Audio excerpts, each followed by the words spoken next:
Në gjykatën themelore Mitrovic, dokumenti i përgjithshëm në çështjen penale ndaj Panderit të Eldin Zmatovic për veprën penale rrezikimi i trafikut publik, nga neni 370 paragrafi 9, lidhur paragrafin 8 dhe 1.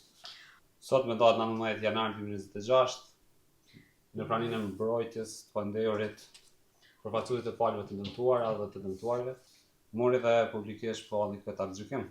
I Panderi Eldin Zmatovic është fajtor, sepse me datën 26 janar 2025 ka kryer veprën penale rrezikimi i trafikut publik, nga neni 370 paragrafi 9 lidhur me paragrafin 8 dhe paragrafin 1 të Kodit Penal të Republikës së Kosovës, me përshkrimin e gjendjes faktike si në akt akuzë. Andaj gjykata në bazë të dispozitave të Kodit Penal dhe Kodit Procedurës Penale, Panderit i shqipton dënim me burgim kozgjate prej 6 vite e 6 muaj, i cili do të ekzekutohet pas plotësishtërisë së këtij aktgjykimi. Panderit i shqiptohet dënimi plotësues ndalimi i drejtimit të automjetit të kategorisë B, periudhën prej 2 viteve që fillon të llogaritet pas ekzekutimit të dënimit me burgim. Obligohet i Panderit të paguajë edhe shpenzimet e procedurës në shumën prej 1150 euro dhe në emër të fondit për kompenzimin e viktimave të krimit shumën prej 20 euro, gjitha këto në afat prej 15 vitesh pas plotësishtërisë së këtij aktgjykimi.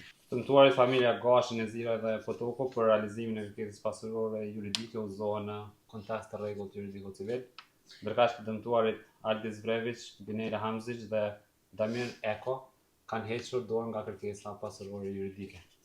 Palët njoftohen se kundër këtij aktgjykimi ka të drejtë ankesën në afat prej 30 ditësh pas pranimit të aktgjykimit me shkrim. Mirë, ky është aktgjykimi, arsyetimi për rrethana për matin e dënimit do t'ju dorëzohen me shkrim, siç e dini vepra penale për cilën është ngarkuar i Panderi ka para pa dënimin me një minimum prej 1 viti dhe një maksimum prej 8 viteve me burgim.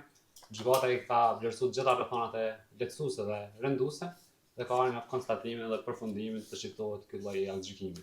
Arsyetimi i gjitha rrethanave do të jetë në vendimin me shkrim. Faleminderit shumë.